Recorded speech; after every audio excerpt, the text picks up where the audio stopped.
En la Cámara de Diputados de México lo llamaron corrupto. Los legisladores sonreían mientras desmantelaban su historial de servicio, medalla por medalla.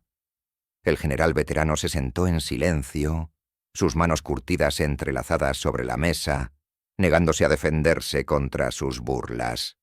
Entonces llegó el rugido de motores afuera. Las ventanas vibraron cuando una caravana se acercó. Agentes del Estado Mayor Presidencial irrumpieron por las puertas escaneando la sala. Y de repente, lo impensable sucedió. El presidente de México entró. No por ellos, sino por él. ¿Desde qué ciudad del mundo estás viendo este video hoy? Si disfrutas historias de heroísmo oculto, por favor, considera suscribirte. La sala de audiencias en el Palacio Legislativo de San Lázaro encarnaba la autoridad federal con sus techos altos, madera pulida y banderas mexicanas montando guardia en cada esquina. La luz matutina se filtraba a través de ventanas altas, proyectando largas sombras sobre el uniforme perfectamente planchado del general Ricardo Salinas Herrera, mientras se sentaba solo en la mesa del acusado. A los 54 años, Ricardo era la imagen de la disciplina militar. Columna recta, expresión neutral, manos curtidas por el sol dobladas calmadamente ante él. La fila de medallas en su pecho ocasionalmente captaba la luz, atrayendo la mirada exactamente donde la fiscal Esperanza Villanueva quería que el comité mirara. Cruz al valor militar, medalla al mérito en campaña, condecoración por servicios distinguidos, enumeró Villanueva, paseando ante el comité con fotografías ampliadas de cada medalla. Su voz llevaba un escepticismo teatral que jugaba bien para las cámaras en la parte trasera de la sala.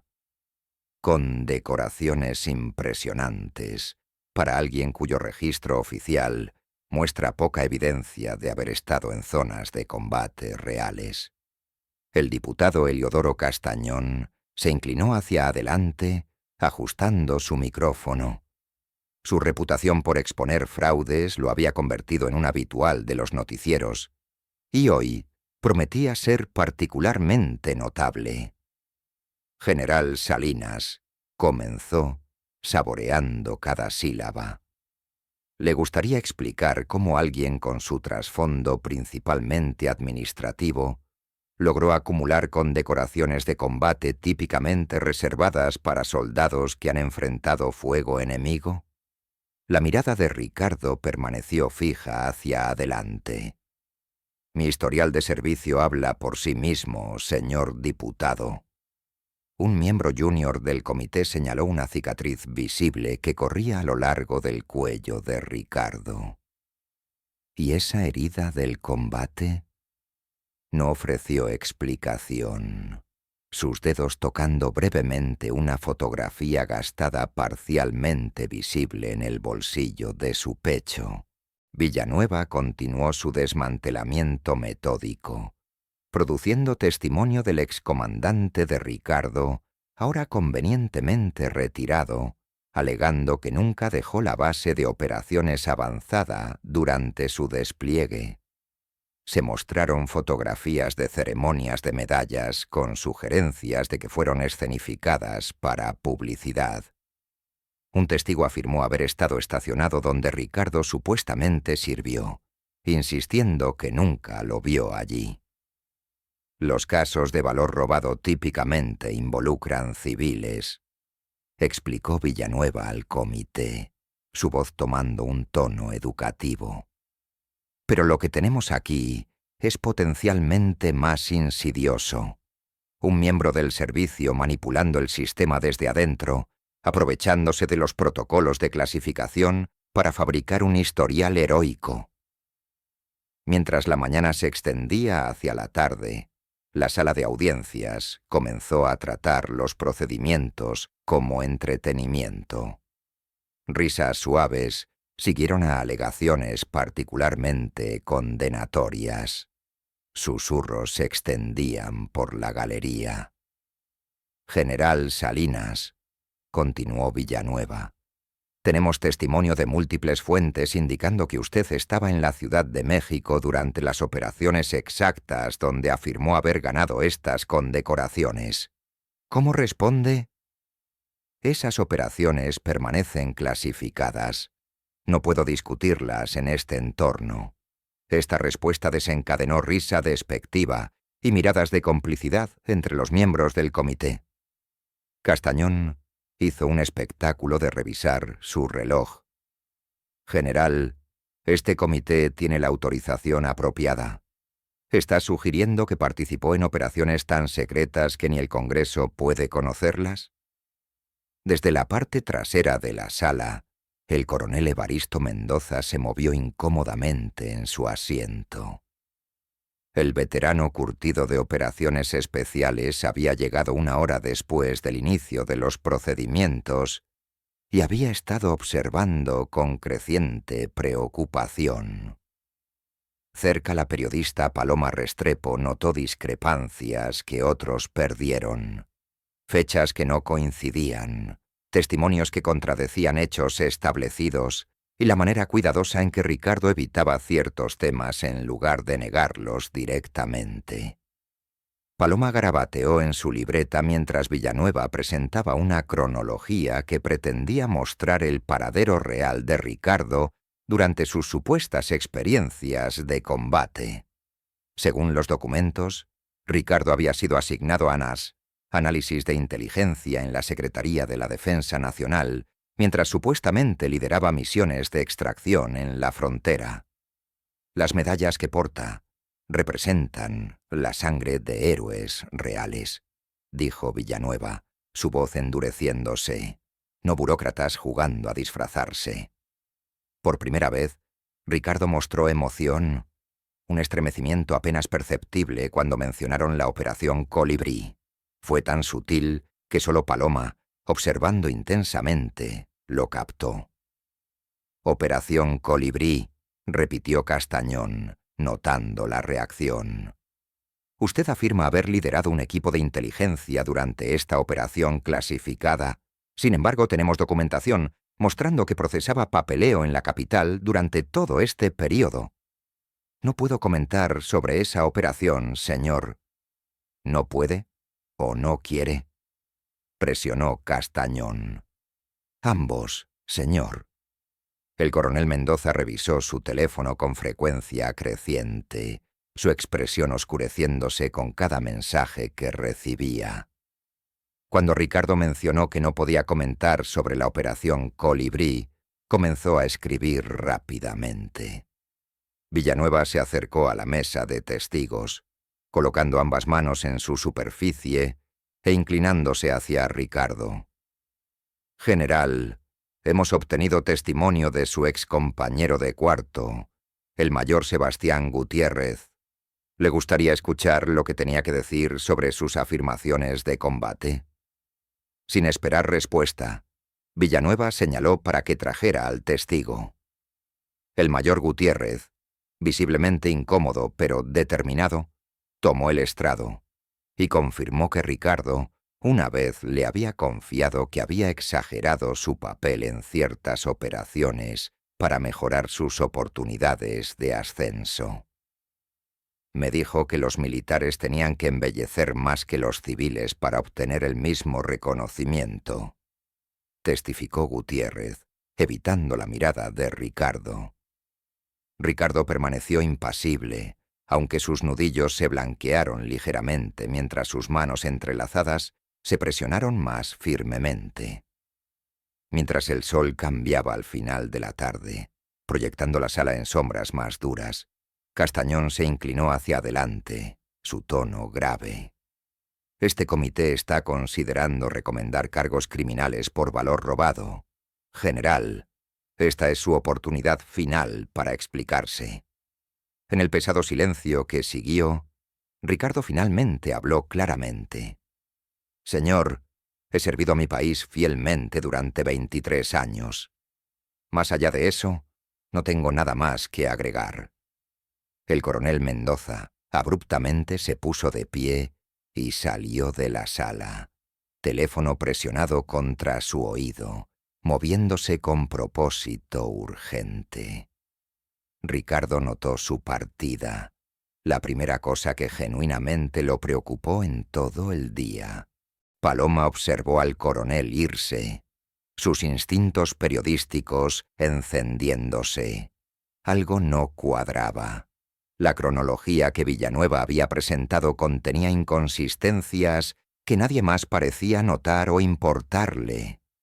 Las fechas de supuestas asignaciones en la capital se superponían con periodos de licencia confirmados.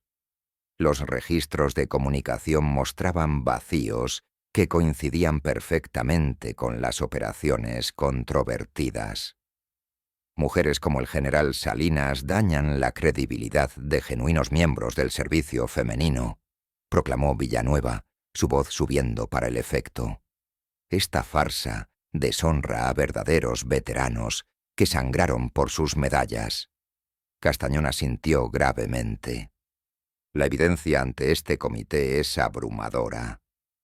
El general Salinas ha rechazado repetidamente proporcionar explicaciones para estas discrepancias, escondiéndose detrás de clasificación que, les recuerdo a todos, no aplica maza a este comité con sus autorizaciones de seguridad.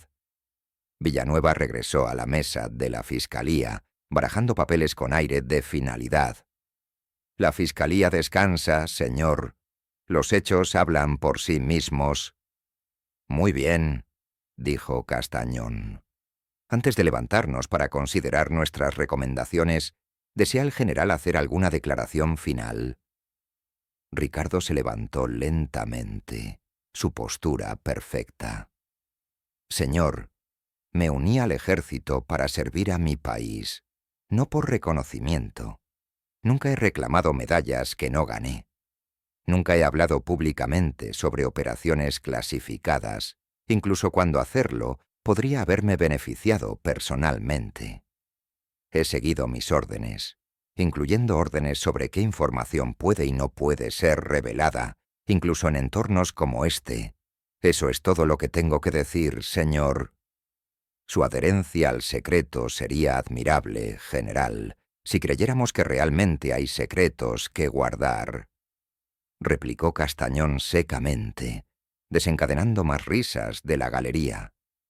Mientras Castañón comenzaba a preparar su declaración de cierre, un sonido bajo y distante se volvió apenas audible. El rugido sincronizado de motores poderosos acercándose al edificio. En conclusión, este comité encuentra evidencia sustancial de que el general Ricardo Salinas Herrera ha participado en un patrón de tergiversación con respecto a su historial de servicio. Estaremos recomendando una investigación formal por parte de la Secretaría de la Defensa Nacional con posibles cargos bajo el Código de Justicia Militar. Además, recomendamos suspensión inmediata de autorizaciones de seguridad y remoción de condecoraciones disputadas pendiente el resultado de dicha investigación. El rugido afuera se hizo más fuerte. Un vaso de agua en la mesa del comité comenzó a vibrar ligeramente. Algunas cabezas se giraron hacia las ventanas donde las formas distintivas de SUVs negros podían verse deteniéndose en la entrada del edificio. «Señor presidente», interrumpió uno de los miembros junior del comité, señalando discretamente hacia las ventanas. Castañón miró hacia arriba, irritación cruzando sus facciones por la interrupción. Como estaba diciendo, el patrón de engaño evidente en el caso del general Salinas requiere acción rápida y decisiva para mantener la integridad de nuestro sistema de honor militar. Las pesadas puertas en la parte trasera de la sala de audiencias se abrieron de par en par.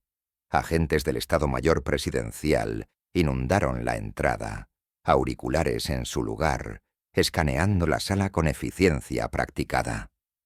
«Despejen los pasillos, aseguren la sala», comandó el agente líder, causando confusión inmediata.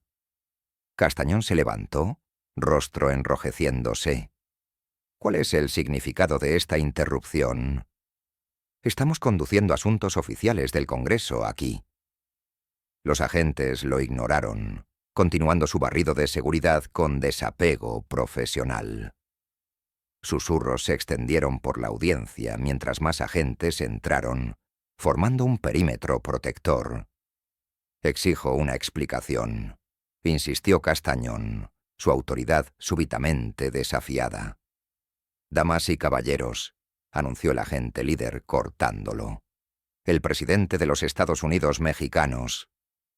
Un jadeo colectivo se extendió por la sala mientras el presidente Andrés Manuel López Obrador entró, flanqueado por el general Crescencio Sandoval y oficiales militares adicionales. La audiencia se apresuró a ponerse de pie en respeto tardío. Ricardo permaneció perfectamente quieto, solo sus ojos traicionando sorpresa mientras observaba al hombre más poderoso de México entrar a una audiencia que momentos antes había estado lista para despojarlo de todo por lo que había trabajado. El presidente se movió con propósito hacia él, su mirada nunca dejando su rostro. En el silencio repentino, sus pasos resonaron contra el suelo de mármol. Por primera vez ese día, Ricardo sintió algo que no había esperado volver a sentir. Esperanza. Las ventanas comenzaron a vibrar mientras el rugido se hizo más fuerte. Las cabezas se giraron. Las conversaciones se detuvieron a media oración. El sonido era inconfundible para cualquiera que hubiera pasado tiempo en la Ciudad de México. Múltiples vehículos blindados moviéndose en formación. Castañón hizo una pausa, irritación cruzando sus facciones por la interrupción. Como estaba diciendo, este comité encuentra evidencia sustancial de que el general Salinas ha participado en un patrón de tergiversación con respecto a su historial de servicio. Las pesadas puertas en la parte trasera de la sala de audiencias se abrieron de par en par. Agentes del Estado Mayor Presidencial inundaron la entrada, auriculares en su lugar, escaneando la sala con eficiencia practicada. «Despejen los pasillos, aseguren la sala», comandó el agente líder, causando confusión inmediata. Castañón se levantó, rostro enrojeciéndose. «¿Cuál es el significado de esta interrupción? Estamos conduciendo asuntos oficiales del Congreso aquí». «Damas y caballeros», anunció el agente, cortándolo. «El presidente de los Estados Unidos mexicanos». Un jadeo colectivo se extendió por la sala mientras el presidente López Obrador entró, flanqueado por el general Sandoval y oficiales militares adicionales. La audiencia se apresuró a ponerse de pie en respeto tardío. López Obrador, comandante supremo pero accesible, caminó directamente pasando la mesa del comité sin reconocimiento. Se movió con propósito hacia Ricardo, quien se había levantado y entregado un saludo agudo y perfecto. «Descanse, general», dijo calurosamente, lo suficientemente alto para que la sala escuchara. «Me disculpo por mi tardanza. Acabo de recibir noticia de estos procedimientos hace una hora». La confusión en la sala era palpable. La boca de Castañón se abrió y cerró sin producir sonido. Villanueva barajó papeles frenéticamente como si buscara notas sobre cómo procesar con el comandante en jefe presente. El presidente López Obrador se giró para dirigirse al comité y audiencia, atónitos.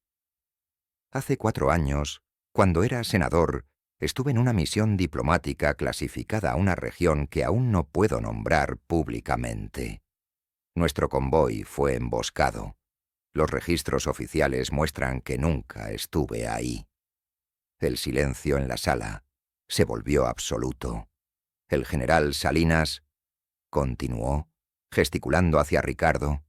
«Lideró el equipo de inteligencia que no solo me extrajo a mí y a mi personal, sino que neutralizó una célula de narcotraficantes en el proceso. Sus acciones salvaron 12 vidas mexicanas ese día, incluyendo la mía. El general Sandoval se adelantó, colocando una carpeta sellada en la mesa del comité. El historial de servicio del general Salinas parece inconsistente porque sus misiones reales permanecen clasificadas en los niveles más altos. He sido autorizado para informar a este comité sobre lo que ahora puede ser revelado. Ricardo permaneció en posición de firmes, su expresión no traicionando nada, aunque la relajación sutil de sus hombros sugería profundo alivio. «Señor», comenzó Castañón, intentando recuperar control de su audiencia. «Con todo respeto, este comité ha estado investigando serias alegaciones de valor robado». «Estoy consciente de las alegaciones, diputado», replicó el presidente, su tono endureciéndose ligeramente. «Lo que me preocupa es que esta investigación procedió a pesar de múltiples advertencias de la Secretaría de Defensa Nacional con respecto a la naturaleza clasificada del servicio del general Salinas». El general Sandoval abrió la carpeta y comenzó a distribuir documentos a los miembros del comité. «Estos son reportes de misión parcialmente censurados de las operaciones Águila, Colibrí y Jaguar. Confirman la presencia y liderazgo del general Salinas en cada uno de estos enfrentamientos». Los miembros del comité hojearon los documentos con expresiones transitando de escepticismo a shock a mortificación. «Esta audiencia», dijo el presidente, su tono manteniéndose firme, «ha potencialmente comprometido operaciones en curso y puesto en peligro a personal en servicio al intentar forzar la revelación de información clasificada en un entorno público». Castañón, ahora con el rostro ceniciento, intentó recuperarse. «Señor presidente, con todo respeto, este comité no tenía conocimiento de que estas operaciones fueran legítimas. Las inconsistencias en el registro del general Salinas levantaron serias preocupaciones». «Ese era precisamente el punto, diputado», intervino el general Sandoval. «No se suponía que supieran. Ninguno de ustedes. El propósito mismo de unidades como la del general Salinas es emprender misiones que no pueden ser reconocidas». En la galería, el coronel Mendoza había reaparecido, parado en la parte trasera de la sala con los brazos cruzados. Cuando los ojos de Ricardo se encontraron con los suyos, le ofreció un simple asentimiento. «La unidad de inteligencia que el general Salinas comandó», explicó el presidente, «operó principalmente en regiones donde la presencia militar mexicana no podía ser oficialmente reconocida. Sus misiones requerían mantener identidades encubiertas y acciones no atribuibles. Villanueva, visiblemente conmocionada, intentó salvar algo de su caso. «Señor, tenemos testimonio del excomandante del general Salinas, declarando que nunca dejó la base durante los periodos en cuestión». «El coronel Herrera era parte de su historia encubierta, señora Villanueva», replicó el general Sandoval. «Fue instruido para mantener esa posición si alguna vez era cuestionado. Parece que siguió esas órdenes admirablemente, incluso en su retiro». El presidente removió una pequeña caja de su bolsillo. «General Salinas, esto fue aprobado hace 2 años, pero ha sido retenido debido a la naturaleza clasificada de la operación». La abrió para revelar otra medalla. «En nombre de una nación agradecida, le presento esto ahora». Mientras él prendía la medalla junto a las otras, la misma sala que había estado llena de burlas se sentó en silencio atónito y avergonzado. Ricardo permaneció compuesto, ni triunfante ni vengativo. El presidente se giró para dirigirse a la sala una vez más. «Damas y caballeros, hay mexicanos sirviendo a nuestro país cuyos sacrificios pueden nunca ser completamente reconocidos públicamente. Aceptan esto como parte de su deber. Lo que nunca deberían tener que aceptar es ser públicamente difamados cuando no pueden defenderse debido a la naturaleza clasificada de su servicio. Castañón, desesperadamente tratando de recuperar algo de dignidad, se aclaró la garganta. Señor presidente, este comité simplemente estaba realizando sus deberes de supervisión. Las inconsistencias en el registro del general Salinas requerían investigación. Y esa investigación debería haber cesado el momento en que recibieron notificación de la Secretaría de Defensa Nacional con respecto a la naturaleza clasificada de sus asignaciones, contrarrestó el presidente. En cambio, eligieron hacer de esto un espectáculo público. En la galería, Paloma Restrepo observó la historia transformarse ante sus ojos. No un cuento de valor robado, sino de reconocimiento robado. Grabateó notas rápidamente, ya visualizando el titular: El héroe que nunca conocimos. La historia que no podíamos contar. Este comité está levantado, anunció Castañón abruptamente reuniendo sus papeles. Nos reconvendremos en sesión cerrada para revisar los materiales clasificados proporcionados por el general Sandoval. Mientras la sala comenzó a vaciarse, Ricardo permaneció en posición de firmes. El presidente se giró hacia él con una sonrisa genuina. «Descanse, general, verdaderamente esta vez».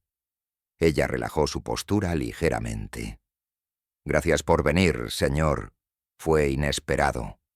Cuando el coronel Mendoza contactó mi oficina con sus preocupaciones, me di cuenta de lo que estaba pasando», explicó el presidente.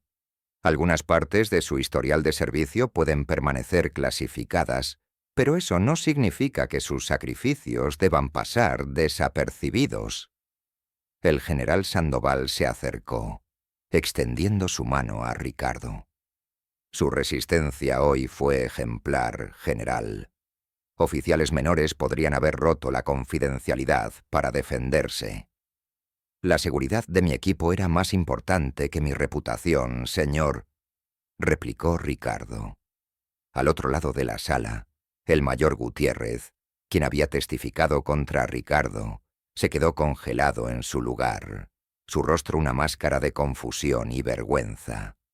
Cuando Ricardo lo notó, simplemente le dio un pequeño asentimiento de reconocimiento. «Él no sabía», explicó Ricardo al presidente, viendo su mirada interrogante. «Mi encubrimiento requería actuaciones convincentes, incluso con aquellos más cercanos a mí». «Una carga pesada de llevar», observó él.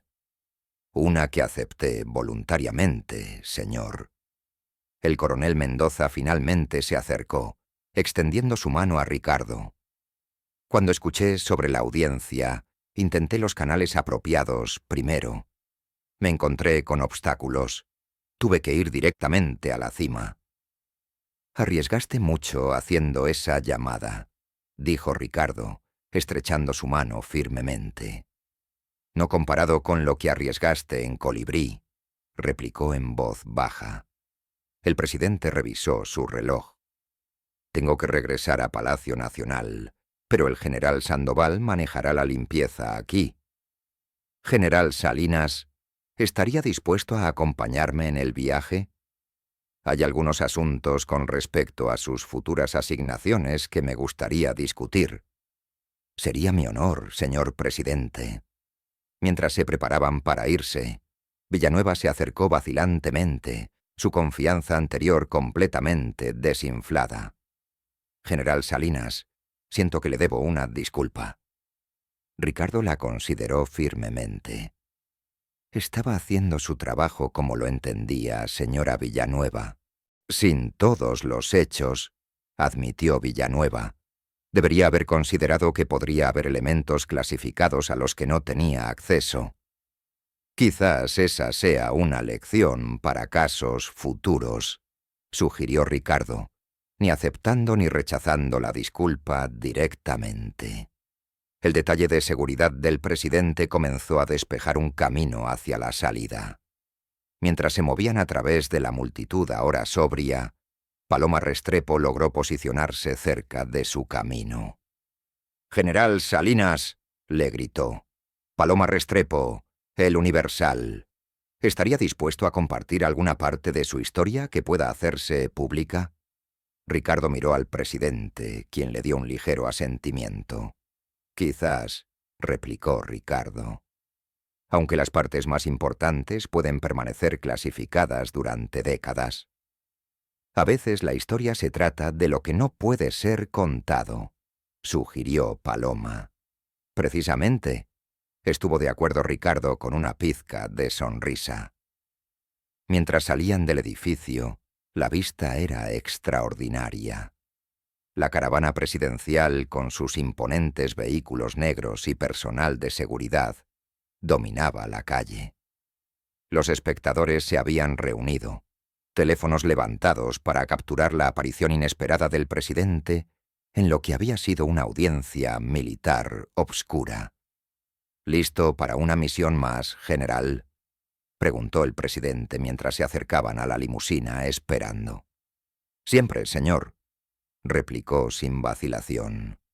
Dentro del vehículo, una vez que las puertas se cerraron y la privacidad fue asegurada, el comportamiento del presidente cambió ligeramente, volviéndose más cándido. Lo que le pasó hoy fue inexcusable, pero desafortunadamente no es poco común.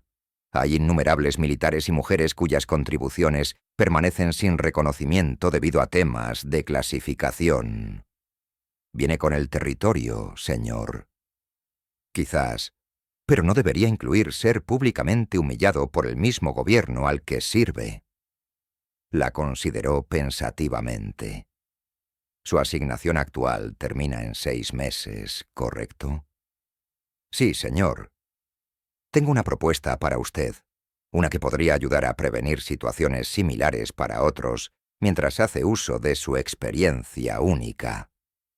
Ricardo escuchó atentamente mientras el presidente delineaba un nuevo rol. Uno que cerraría la brecha entre operaciones clasificadas y los comités de supervisión que las financiaban, asegurando que aquellos que servían en las sombras recibieran reconocimiento apropiado sin comprometer la seguridad operacional. Mientras la caravana se movía por las calles de la Ciudad de México, Ricardo se encontró contemplando un futuro que no había imaginado esa mañana. El camino adelante sería desafiante, pero por primera vez en años sería uno donde al menos algunas de sus contribuciones podrían ser reconocidas. Fuera de las ventanas del vehículo, la ciudad continuaba su ritmo normal. Ciudadanos viviendo sus vidas diarias, inconscientes de los sacrificios hechos por personas como Ricardo para asegurar que pudieran hacerlo en seguridad y libertad.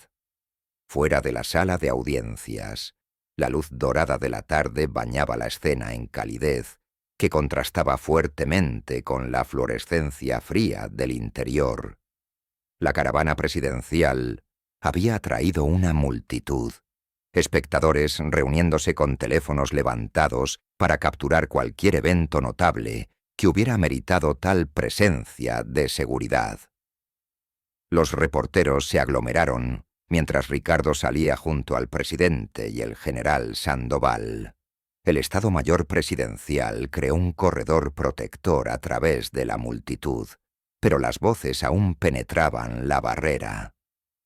«General Salinas, ¿cómo se siente ser vindicado?», gritó un reportero. «¿Sabía que el presidente vendría?», gritó otro. Ricardo navegó el caos con la misma compostura que había mostrado todo el día. Cuando el diputado Castañón se acercó, la multitud se apartó ligeramente, sintiendo el potencial dramático del encuentro. «General», comenzó, voz tensa, «quiero extender mis más sinceras disculpas por los procedimientos de hoy. Si hubiéramos conocido el alcance completo de su servicio clasificado, esta audiencia nunca habría tenido lugar». «Ese era el punto, diputado», replicó en voz baja. «No se suponía que supiera». El rostro de Castañón se ruborizó ligeramente. Sin embargo, el comité actuó sobre la información disponible para nosotros en ese momento. Quizás en el futuro, cuando la Secretaría de Defensa Nacional marque ciertos registros como clasificados, más precaución podría ser ameritada antes de buscar audiencias públicas, sugirió el general Sandoval, su tono dejando claro que esto no era meramente una sugerencia. Cerca Villanueva evitó el contacto visual, apresuradamente reuniendo sus materiales e intentando escabullirse sin ser notada. Había construido su reputación exponiendo fraudes y ahora tendría que lidiar con haber casi destruido la carrera de un héroe genuino. El presidente López Obrador se dirigió a la prensa con una mano, descansando ligeramente en el hombro de Ricardo. Hoy fuimos testigos de por qué algunos héroes pasan desapercibidos, porque sus actos más grandes de valor deben permanecer en las sombras. El general Salinas representa a innumerables otros cuyo servicio a esta nación nunca será completamente conocido por el público. Un reportero gritó: «Señor presidente, habrá consecuencias para los miembros del comité que presionaron por esta audiencia, a pesar de las advertencias de la Secretaría de Defensa Nacional. Ese es un asunto para el liderazgo del Congreso abordar», respondió el presidente diplomáticamente. Mi preocupación hoy era asegurar que un oficial condecorado no fuera injustamente difamado por seguir los protocolos de secreto que su misión requería. Mientras las declaraciones oficiales concluyeron, Paloma Restrepo logró posicionarse cerca de Ricardo. A diferencia de los otros reporteros gritando preguntas sobre operaciones clasificadas, ella preguntó simplemente ¿qué lo mantuvo en silencio durante toda esa humillación? Por primera vez, Ricardo reveló la fotografía de su bolsillo. Una foto de equipo con todos los rostros borrosos, excepto el suyo. Algunas promesas trascienden la dignidad personal. Estas personas, indicó los rostros borrosos, muchos aún sirven. Su seguridad era más importante que mi reputación. Podrían haber revelado lo suficiente para defenderse sin comprometer operaciones, sugirió Paloma. Ricardo negó con la cabeza. En mi línea de trabajo, la revelación parcial puede ser más peligrosa que ninguna. Crea patrones que pueden ser analizados. El coronel Mendoza se acercó, extendiendo su mano. No debería haber llegado a esto. ¿Hiciste la llamada?, preguntó Ricardo. Asintió. Cuando mencionaron colibrí, supe que estaban pescando en aguas peligrosas. Gracias, dijo simplemente. Servimos juntos, aunque los registros no lo muestren, replicó. No podía quedarme de brazos cruzados y mirar. Los testigos que habían testificado contra él flotaban inciertamente en el borde de la multitud. El mayor Gutiérrez, quien había afirmado que Ricardo confesó exagerar su servicio, se veía particularmente consternado. Cuando finalmente reunió el valor para acercarse, sus ojos estaban llenos de pesar. General Salinas no entendía la situación. Comenzó. Lo que me dijo esa noche, pensé que me estaba confiando sobre exageraciones, no manteniendo una historia encubierta.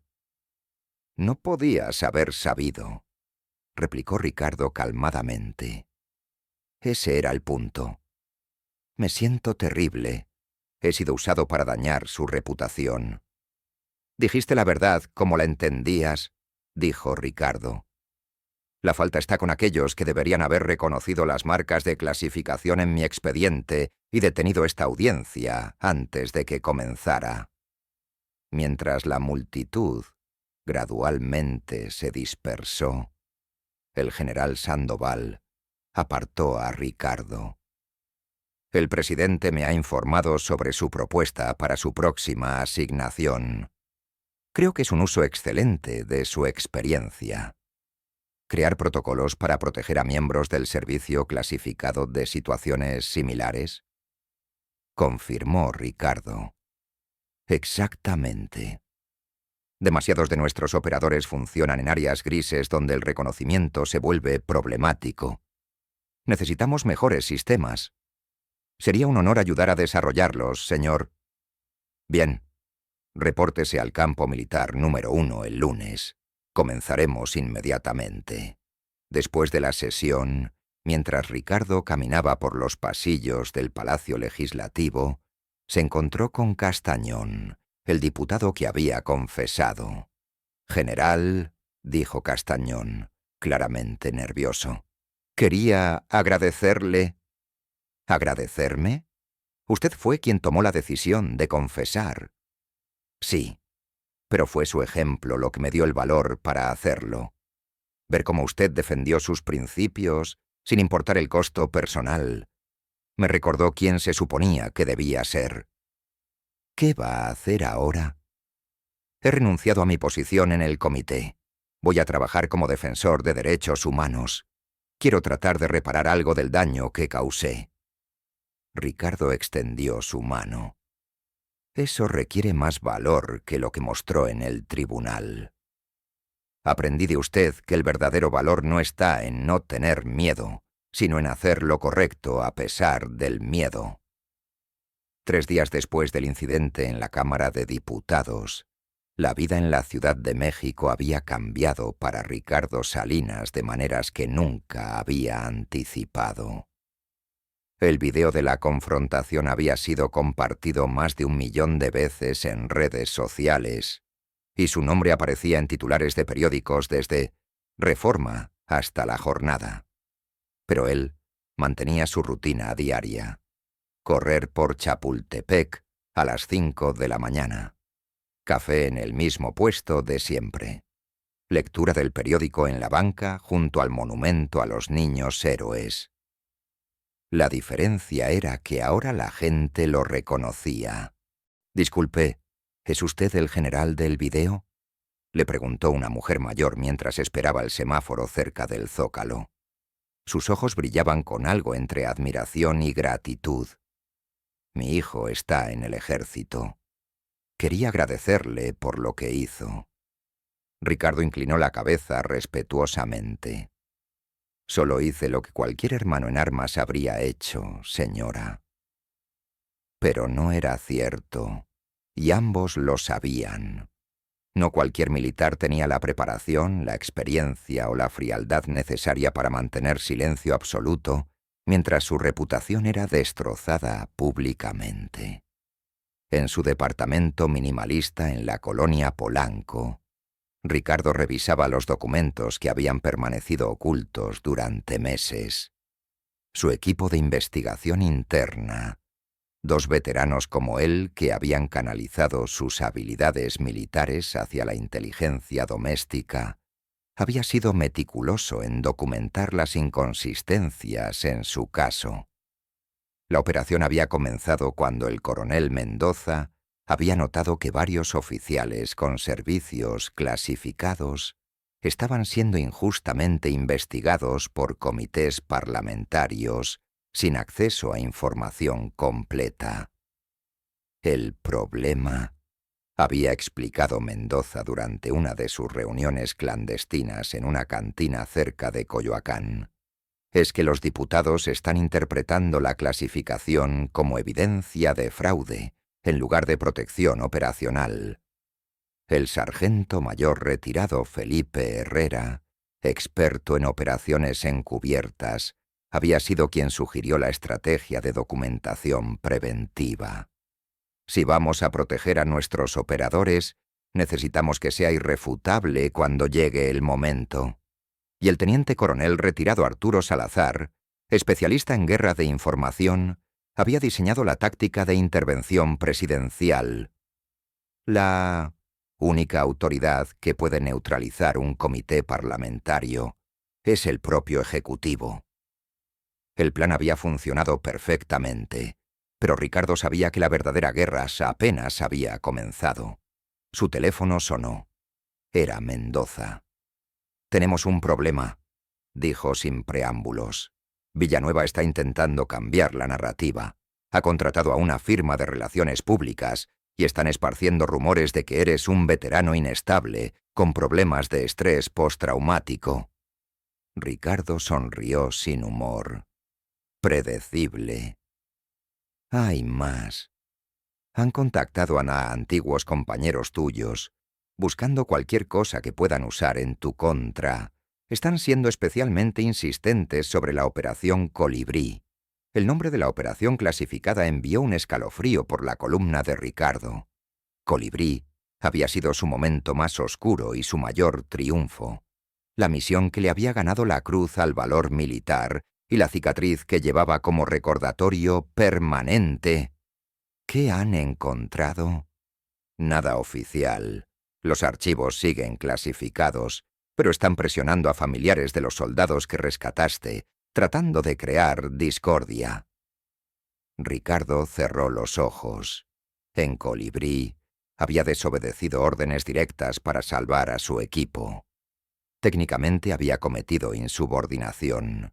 Que hubiera funcionado y que todos hubieran regresado vivos había hecho que sus superiores pasaran por alto la transgresión, pero en las manos incorrectas, esa información podría ser tergiversada.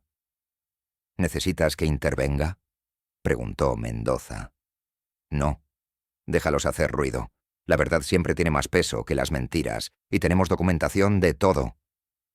Pero después de colgar, Ricardo se quedó mirando por la ventana o hacia las calles de la Ciudad de México, considerando cuánto estaba dispuesto a sacrificar por la justicia. Al día siguiente, mientras caminaba por el mercado de Medellín comprando verduras para la cena con su hermana Carmen y sus hijos, un hombre con traje caro se le acercó. General Salinas, soy licenciado Edmundo Vázquez, abogado de la familia Villanueva. El hombre extendió una tarjeta que Ricardo no tomó. Mi clienta estaría dispuesta a llegar a un acuerdo extrajudicial que beneficiaría significativamente su reputación. Ricardo continuó seleccionando jitomates, sin mirar al abogado. No hay nada que negociar. Entienda su posición, pero debe considerar que un litigio prolongado podría ser traumático para sus seres queridos. Mi clienta está preparada para ofrecer una retractación pública y una compensación económica sustancial. Su clienta, dijo Ricardo finalmente, girándose para enfrentar al abogado, condujo una investigación fraudulenta basada en información manipulada. Eso no es una negociación, es una admisión de culpabilidad. El rostro del abogado se endureció. Tenga cuidado con sus acusaciones, general. Mi clienta tiene recursos considerables y no dudará en usarlos para proteger su reputación. ¿Es esa una amenaza? Es un consejo amistoso. Los héroes de guerra a veces tienen caídas muy públicas y muy dolorosas. Ricardo se acercó un paso, y algo en su postura hizo que el abogado retrocediera instintivamente. Dígale a su clienta que si quiere rehabilitar su reputación, puede comenzar por disculparse públicamente con todos los veteranos cuyas carreras ha tratado de destruir basándose en información incompleta. El abogado se alejó rápidamente, pero Ricardo sabía que la conversación era solo el comienzo de una campaña más amplia de intimidación.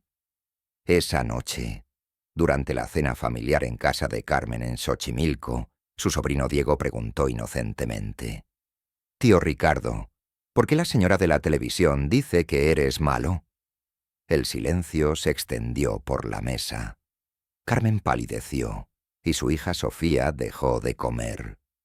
«¿Cuándo viste eso?», preguntó Ricardo gentilmente. «Ayer, cuando mamá cambió el canal. La señora dijo que mentiste sobre ser soldado». Ricardo intercambió una mirada con Carmen. La manipulación mediática era exactamente el tipo de táctica que esperaban de Villanueva. «Diego, dijo Ricardo, arrodillándose junto a la silla de su sobrino. ¿Recuerdas cuando me preguntaste por qué tengo esta cicatriz? El niño asintió. Te dije que a veces hay que luchar para proteger a las personas que amas. Eso es lo que estoy haciendo ahora, protegiendo a tu mamá y a ti y a Sofía. A veces, cuando las personas no pueden ganar de manera justa, dicen cosas que no son verdad. ¿Pero tú dices la verdad? Siempre. Diego consideró esto por un momento, luego abrazó a su tío. Entonces confío en ti. Pero Ricardo sabía que la inocencia de los niños no los protegería de una guerra psicológica ni prolongada. 2 semanas después, la situación se intensificó cuando el periódico sensacionalista El Gráfico publicó un artículo titulado El lado oscuro del héroe de guerra, general acusado de desobediencia y violencia descontrolada. El artículo, claramente alimentado por la máquina de relaciones públicas de Villanueva, pintaba un retrato de Ricardo como un veterano inestable que había desobedecido órdenes directas en operaciones fronterizas y que ahora estaba usando su estatus de héroe para manipular el sistema político. Lo más doloroso para Ricardo era que algunos de los hechos eran técnicamente ciertos. Había desobedecido órdenes en Colibrí. Había tomado decisiones que pusieron en riesgo su carrera militar. Pero el contexto, que sus acciones habían salvado vidas, estaba convenientemente omitido. Mendoza llamó esa mañana, furioso. «Esto es una declaración de guerra. Tenemos que responder». «¿No?», dijo Ricardo. «Responder sería jugar según sus reglas. Tenemos algo mejor que respuestas emocionales». «¿Qué?». «La verdad y paciencia». La estrategia de Ricardo era simple: dejar que Villanueva y sus aliados se expusieran completamente mientras él mantenía el curso moral alto. Cada mentira, cada manipulación, cada táctica sucia, solo serviría para contrastar con su propia integridad. Pero la presión era intensa. Reporteros acampaban fuera de su departamento. Su antigua unidad militar estaba siendo presionada por investigadores privados. Incluso algunos de sus conocidos comenzaron a evitarlo, incómodos con la controversia. La prueba real llegó cuando Sofía, de 10 años, llegó a casa de la escuela llorando. Los otros niños dijeron que tío Ricardo es un mentiroso. Sollozó en los brazos de Carmen. Dijeron que papá les contó a sus papás que tú eres malo. Esa noche, después de que los niños se durmieran, Carmen confrontó a su hermano. «Ricardo, tal vez deberíamos considerar el acuerdo. No puedo ver a mis hijos sufrir así». «¿Eso es lo que quieres?». «Quiero que esto termine». Ricardo tomó las manos de su hermana. «Carmen, ¿confías en mí?». «Sí, pero...». «Entonces dame 2 semanas más. Si en 2 semanas no hemos ganado esto limpiamente, aceptaré cualquier decisión que tomes». Era una promesa arriesgada, pero Ricardo tenía una carta más que jugar. Al día siguiente se reunió con el equipo en un café discreto en la Roma Norte. «Es hora de la fase 2», anunció. Mendoza levantó una ceja. ¿Había una fase 2? «Siempre hay una fase 2. «Herrera, ¿cuántos casos similares hemos documentado?». Herrera abrió una laptop. 43 casos en los últimos 5 años. 4 fiscales diferentes. Un patrón sistemático de manipulación de información clasificada. «Salazar, ¿tienes los contactos en los medios?». «Varios periodistas de investigación que han estado esperando una historia como esta». «Mendoza, ¿qué tenemos sobre la red de financiación?». «Es más grande de lo que pensábamos. No son solo casos individuales. Hay una consultoría política que actúa como intermediaria, proporcionando información selectiva a fiscales a cambio de casos de alto perfil que generan atención mediática». Ricardo asintió. «Entonces no estamos luchando contra una fiscal corrupta». Estamos luchando contra un sistema. ¿Cuál es el plan?, preguntó Herrera. Vamos a entregarles toda la investigación a los medios de comunicación nacional. No solo sobre Villanueva, sino sobre toda la red. Pero antes de hacerlo, vamos a darles una oportunidad de confesar voluntariamente. ¿Estás loco?, dijo Mendoza. ¿Por qué les daríamos ventaja? Porque cuando se neguen, y se negarán, tendremos documentación de que rechazaron la oportunidad de hacer lo correcto. Su arrogancia será su perdición. La confrontación final se programó para una semana después. Ricardo, acompañado por su equipo, solicitó una reunión privada con Villanueva y los principales actores de la red de manipulación. La reunión tuvo lugar en una sala de conferencias del Colegio de Abogados de la Ciudad de México, un lugar neutro que prestaba gravedad al encuentro. Villanueva llegó acompañada por 3 abogados. Los otros fiscales involucrados, Marco Delgado y Patricia Sandoval, también trajeron representación legal. Los consultores políticos y periodistas que habían alimentado el esquema se sentaron al otro lado de la mesa como una junta directiva corporativa. General Salinas, comenzó el abogado principal de Villanueva. Esperamos que esta reunión pueda resolver nuestras diferencias de manera civilizada. Ricardo colocó una carpeta gruesa en el centro de la mesa.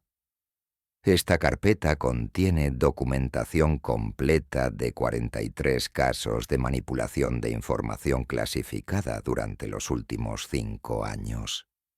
Comunicaciones internas, análisis forense de filtraciones selectivas, testimonios de testigos y evidencia de coordinación entre fiscales y consultores políticos. Los rostros alrededor de la mesa se endurecieron.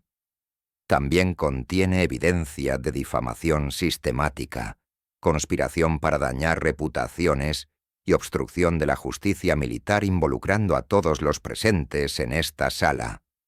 El silencio era sepulcral. Les ofrezco una oportunidad que no merecen: confesar voluntariamente, cooperar con las autoridades y minimizar el daño a sus familias y carreras.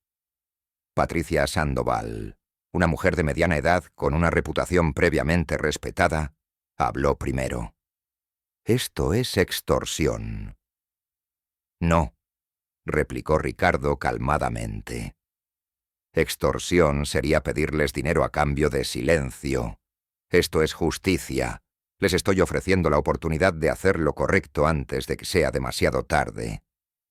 Marco Delgado, el más joven de los fiscales, parecía nervioso. ¿Qué garantías tendríamos? Ninguna, dijo Ricardo. Excepto que la verdad siempre es mejor que la mentira, y la cooperación siempre es mejor que la resistencia. Villanueva se inclinó hacia adelante, su rostro rojo de ira. ¿Quién se cree que es usted? ¿Algún tipo de justiciero? Soy alguien que juró defender la Constitución y las leyes de México. Ese juramento no expira con la jubilación. Su investigación ilegal está completamente dentro de los límites legales. Todo fue obtenido a través de fuentes abiertas, registros públicos y testimonios voluntarios. Uno de los consultores, Miguel Santamaría, CEO, de la consultora que había orquestado el esquema, finalmente habló. ¿Qué quiere realmente? Quiero que el sistema funcione como debe funcionar. Quiero que las investigaciones militares se basen en hechos completos y evidencia verificable, no en filtraciones selectivas diseñadas para generar titulares. Eso es increíblemente ingenuo, dijo Santamaría. El sistema siempre ha funcionado a base de información estratégica y narrativas controladas. Entonces es hora de que cambie. La reunión continuó durante 3 horas. Pero el resultado era predecible. Ninguno de los implicados estaba dispuesto a confesar voluntariamente. Su arrogancia y la convicción de que eran intocables los cegaba ante la realidad de su situación. «Muy bien», dijo Ricardo finalmente, cerrando la carpeta. «Han elegido el camino difícil». Se levantó, seguido por su equipo. Dentro de 48 horas, toda esta información será entregada simultáneamente a Proceso, Nexos, Animal Político y Carmen Aristegui. También será enviada a la Fiscalía General de la República, a la Comisión Nacional de los Derechos Humanos y al Senado de la República. «Esto es una declaración de guerra», siseó Villanueva. «No», respondió Ricardo desde la puerta. «Esto es justicia. La guerra ya la declararon ustedes contra los militares mexicanos cuando decidieron convertir nuestro servicio en entretenimiento mediático». Los siguientes 2 días fueron los más tensos en la vida de Ricardo desde sus días en la frontera. Sabía que el enemigo no se quedaría de brazos cruzados. Las represalias llegaron rápidamente y desde múltiples frentes. Primero, intentaron el sabotaje legal.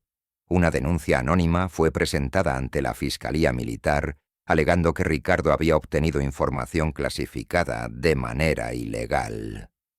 Registraron su departamento a las 4 de la mañana, despertando a todo el edificio y creando un espectáculo mediático. «¿Dónde están los documentos?», preguntó el mayor a cargo del registro, mientras sus hombres revolvían cada cajón y estante. «¿Qué documentos?», respondió Ricardo, observando desde el sofá mientras bebía café con perfecta calma. «Los archivos militares clasificados que robó para su venganza personal». Ricardo sonrió. «Mayor, llevo 6 años fuera del servicio activo. No tengo acceso a ningún archivo clasificado, ni los necesito. Todo lo que han visto está basado en registros públicos, testimonios voluntarios y análisis legal». Después de 5 horas de búsqueda exhaustiva, la Fiscalía Militar se retiró con las manos vacías, pero el daño mediático estaba hecho.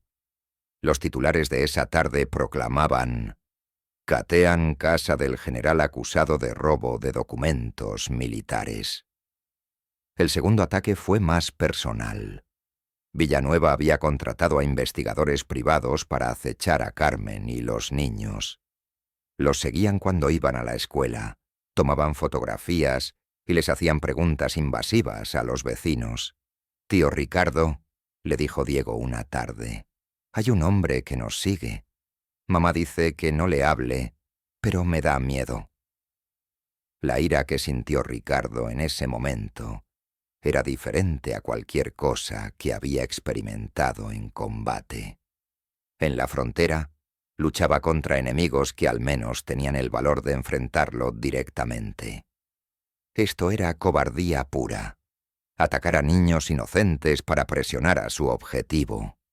Esa noche, Ricardo tomó una decisión que sus compañeros de equipo considerarían extrema, pero que él veía como necesaria. Encontró al investigador privado, un hombre llamado Esteban Morales, en un bar cerca de la escuela de los niños. Se sentó a su lado en la barra sin ser invitado. «Buenas noches, Esteban», dijo calmadamente. El hombre casi se ahogó con su cerveza. «¿Quién? ¿Cómo sabe mi nombre?» «Sé muchas cosas sobre ti.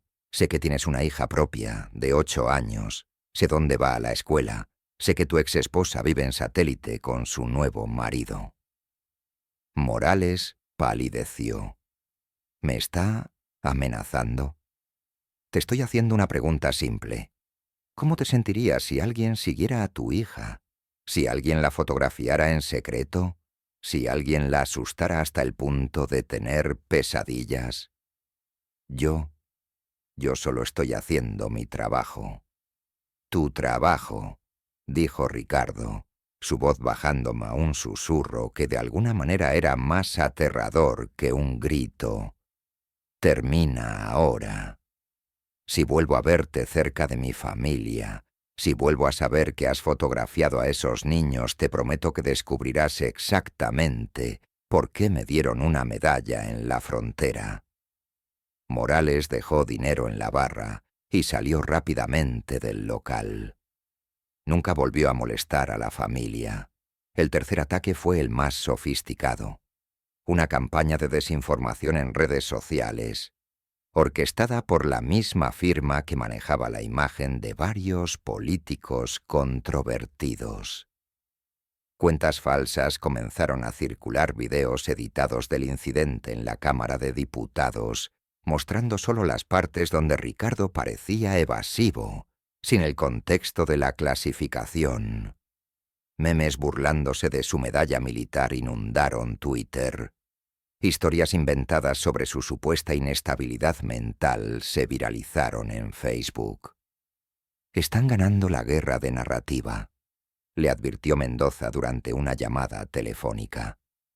«La opinión pública está empezando a volverse en tu contra». «¿Que lo haga?», respondió Ricardo. «La verdad no necesita ganar concursos de popularidad».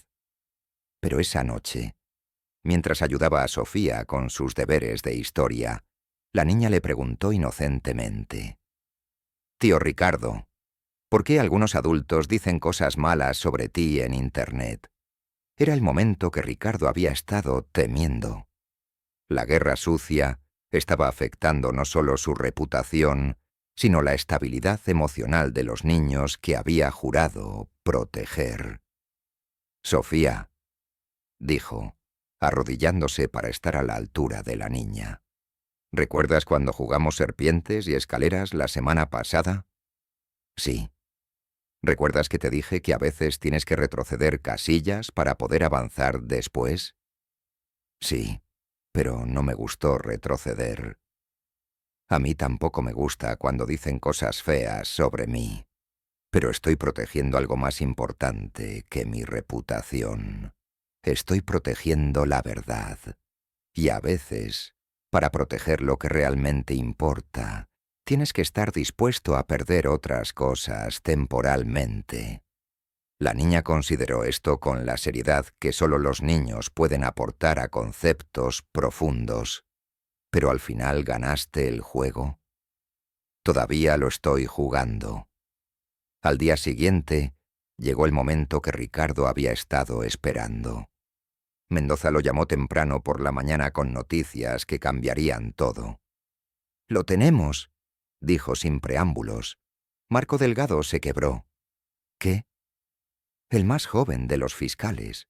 Su conciencia finalmente pudo más que su miedo.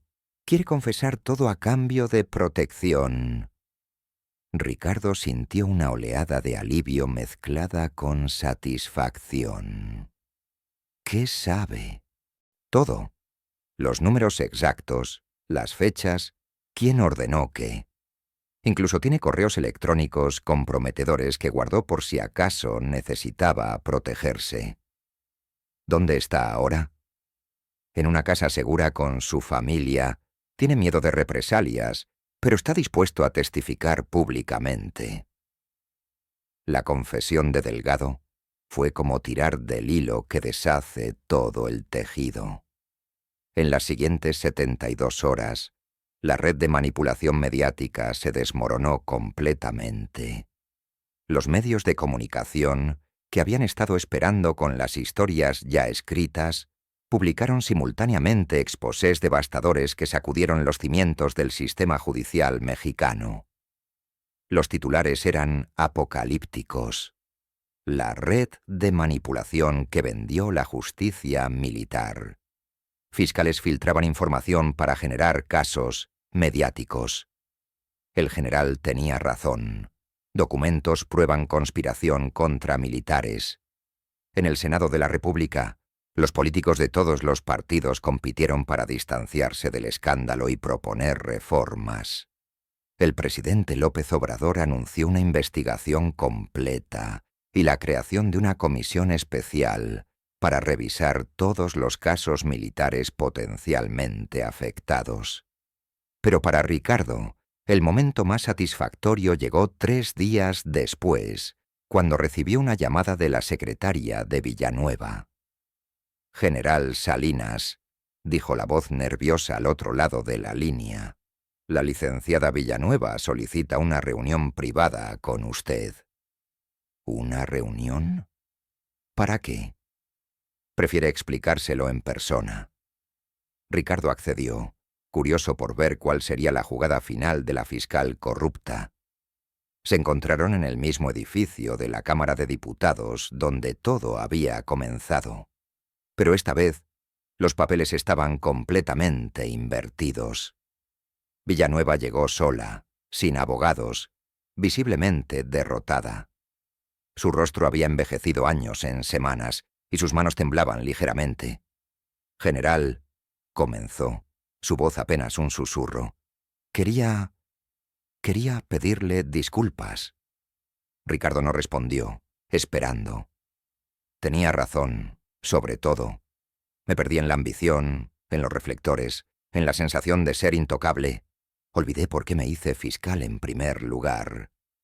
¿Y por qué se hizo fiscal? Villanueva sonrió amargamente. Para hacer justicia, para proteger a los inocentes de los poderosos. Qué irónico, ¿no? ¿Qué quiere de mí? Nada. Solo quería que supiera que respeto lo que hizo. Tomó valor hacer lo que hizo, más valor del que yo he tenido en años.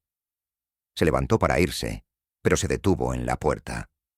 «¿Su medalla?», dijo sin girarse. «La que traté de desacreditar. Mi padre luchó en la Revolución. Tenía una medalla similar. Siempre me dijo que una medalla no es metal, sino memoria. Memoria de momentos cuando alguien eligió hacer lo correcto, sin importar el costo». «Tenía razón», dijo Ricardo. «Me he pasado años olvidando esa lección. Gracias por recordármela». Después de que Villanueva se fuera, Ricardo se quedó solo en la sala de reuniones vacía, reflexionando sobre todo lo que había pasado. La justicia había prevalecido, pero a un costo personal que aún estaba calculando. 2 semanas después, la nueva investigación de la Fiscalía General tuvo lugar ante una comisión completamente diferente. Fue un procedimiento modelo de cómo debería funcionar el sistema, basado en evidencia completa, enfocado en los hechos, libre de manipulaciones mediáticas. Esperanza Villanueva, ahora sin sus conexiones en los medios y enfrentando sus propias acusaciones criminales, no tuvo más opción que retractarse públicamente de todas sus alegaciones. «¿Cómo te sientes?», le preguntó Carmen a su hermano mientras salían del edificio gubernamental. «Cansado», admitió Ricardo. «Pero bien. ¿Valió la pena?». Ricardo miró a Diego y Sofía, que corrían por delante de ellos hacia el parque, libres por primera vez en meses de la sombra del miedo y la incertidumbre. «Pregúntame eso en 10 años, cuando veas en qué tipo de adultos se convierten». 1 mes después, en el campo militar número 1, una sesión especial estaba en marcha. Una docena de nuevos oficiales de inteligencia se sentaron atentamente mientras Ricardo, en uniforme completo pero con sus medallas apropiadamente exhibidas, se dirigió a ellos brevemente. «La autoridad no se otorga por galones o se confiere por un rango», les dijo. «Se gana a través de la integridad y se mantiene a través del respeto. El verdadero peso del honor no está en medallas o condecoraciones. Está en recordar que nuestro poder existe para proteger a la nación, no para proteger nuestras reputaciones». Uno de los oficiales jóvenes levantó la mano. «General, ¿qué consejo nos daría para resistir la presión mediática?». Ricardo consideró la pregunta cuidadosamente.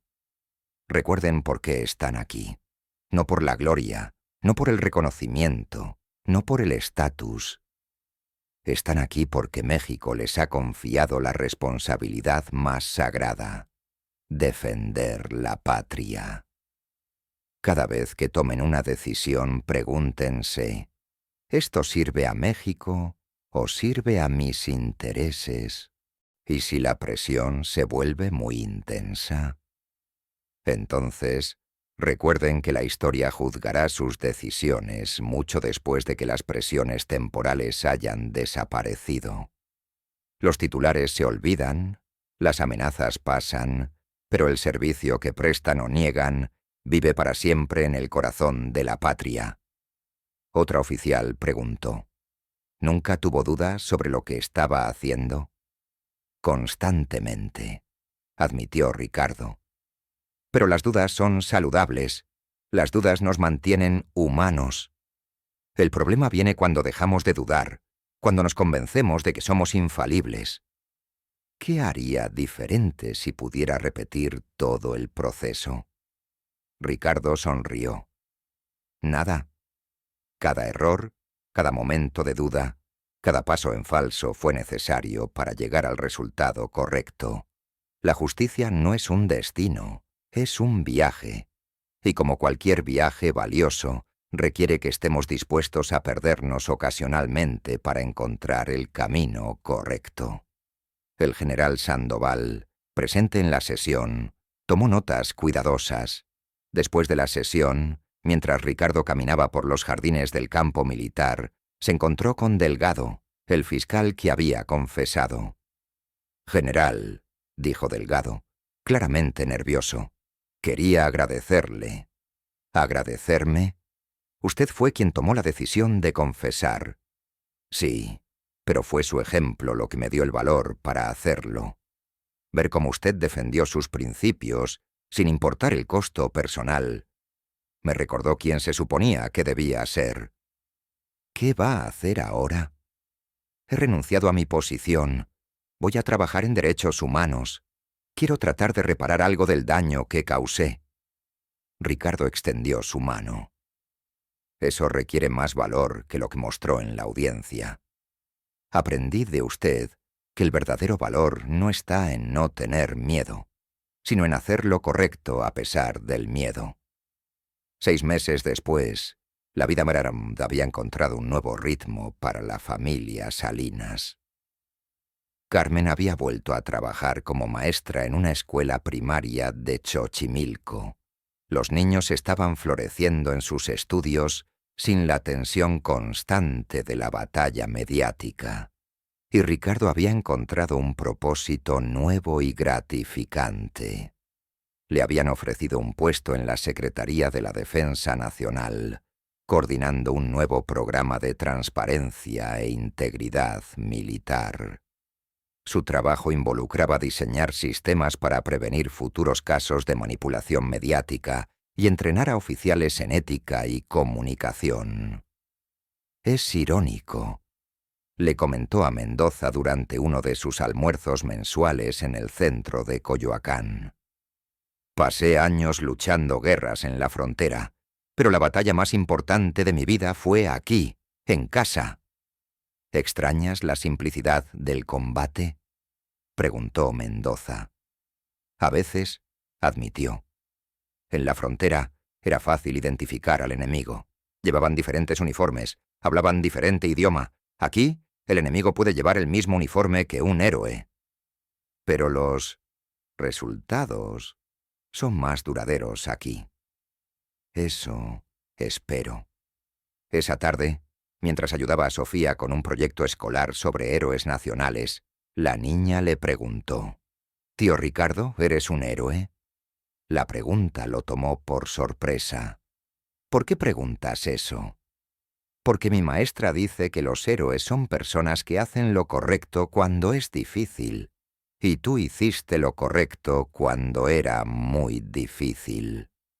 Ricardo consideró la respuesta cuidadosamente. «Sofía, creo que todos tenemos momentos en nuestras vidas cuando podemos elegir ser héroes. No se trata de tener superpoderes o ser especiales. Se trata de elegir hacer lo correcto cuando nadie más lo hará». ¿Pero algunos momentos son más importantes que otros? Sí. Algunos momentos definen no solo quiénes somos, sino qué tipo de país vamos a dejar a la gente que amamos. La niña asintió seriamente. Luego escribió en su proyecto: Mi tío Ricardo no es famoso como los héroes de los libros, pero es mi héroe, porque protegió a nuestra familia cuando nadie más podía hacerlo.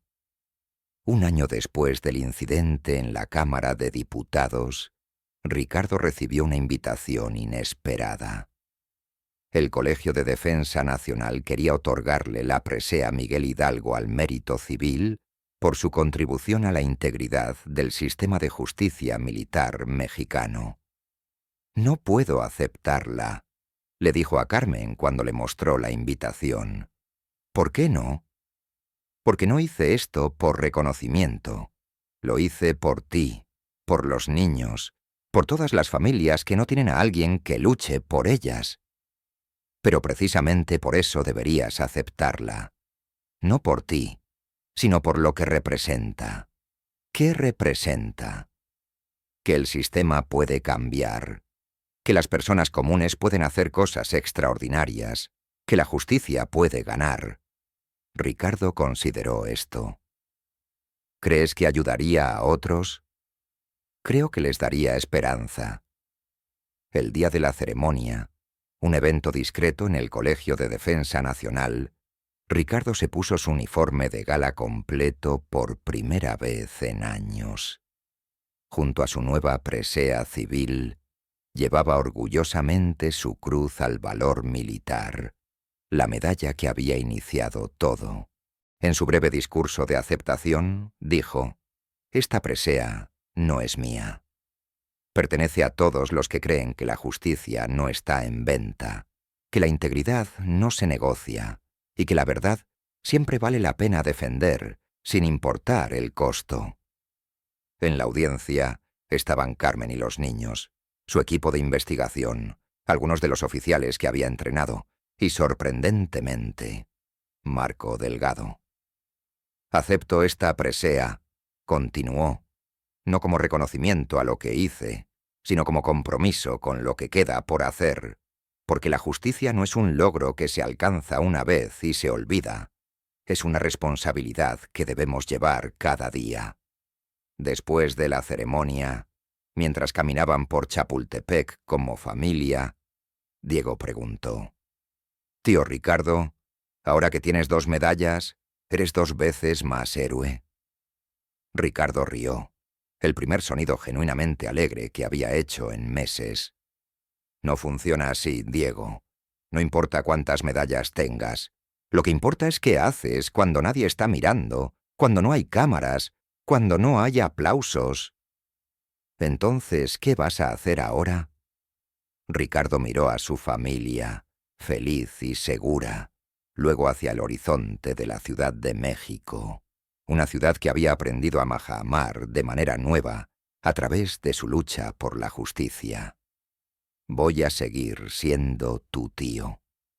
Voy a seguir ayudando a que el sistema funcione como debe. Y voy a seguir recordando que las batallas más importantes no se luchan por gloria, sino por amor».